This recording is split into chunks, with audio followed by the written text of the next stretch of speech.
Thank you, everyone, for attending the press conference of Alexei Popyrin. I'll start with the first question, and then we'll go out to the floor. Alexei, I know not the result that you wanted today, but originally coming into this, 2 great matches under your belt, there must be some positives that you can take out of your run at the Australian Open. Yeah, I think there's positives I can take out from the whole month. From the top of my head, 2 top 10 wins. Got 6 matches, more than 5 matches in.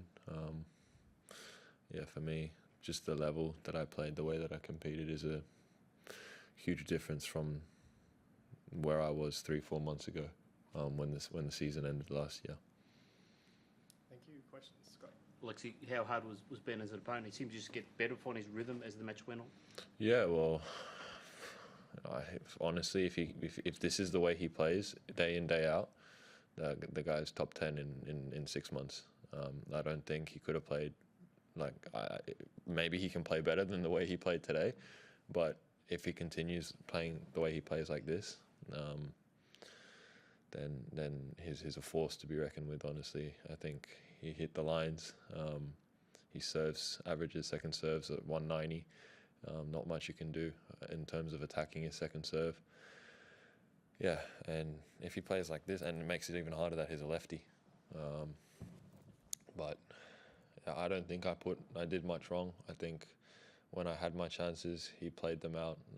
And specifically, I'm looking back at the 3-all in the second set, and he hits the net tape.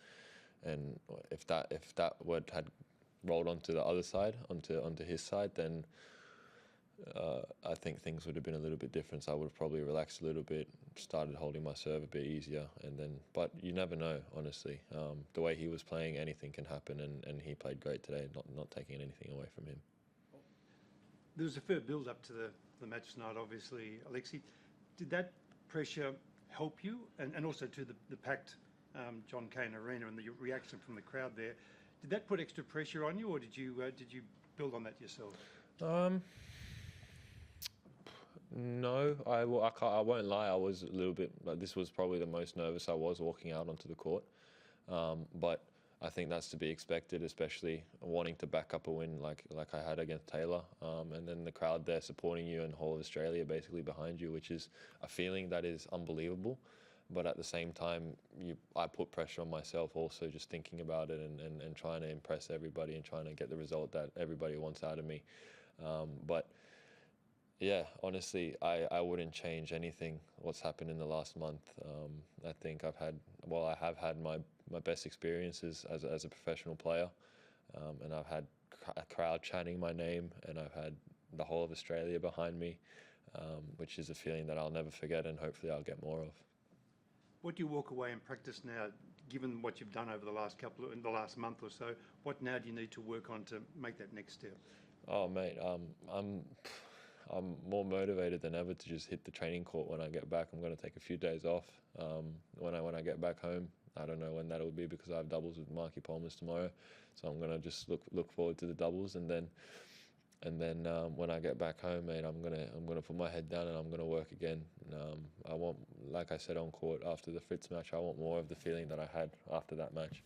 I don't want any more. I don't want feeling like I had after this match, which was pure hurt because pain that I couldn't capitalize on the opportunity that I had to make a second week of a slam. I've been in this situation 3 times already. In Australian Open and two times in US Open, so I'm not new to this situation, losing in the 3rd round, and I do really want to make a second week, but I'm more motivated than ever to put my head down, to get back to work and keep improving, because from where I was 3 months ago to where I am now, there's a huge difference. Do you have a ranking figure that you're aiming for between now and the end of the year? No.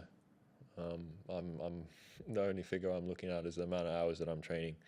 That's the only figure that I'm looking at. I'm not looking at the ranking. I'm not looking at anything, honestly.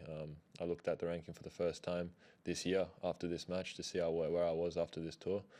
I'm back in the top 100, which is a huge achievement, which was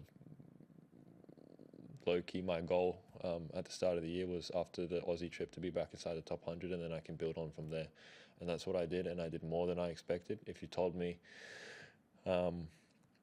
at the start of the year that I was going to play quarterfinals in the first week, I was going to play a great match against Koch in the second week, and I was going to make a 3rd round of Aussie Open, and beat 2 top 10 players in 1 month, I would have taken it hands down. So I can't be disappointed. I can only reflect and learn from what happened out there today, and I have done, and I will keep learning. Thanks, everyone. Thanks, Alexei. Press conference.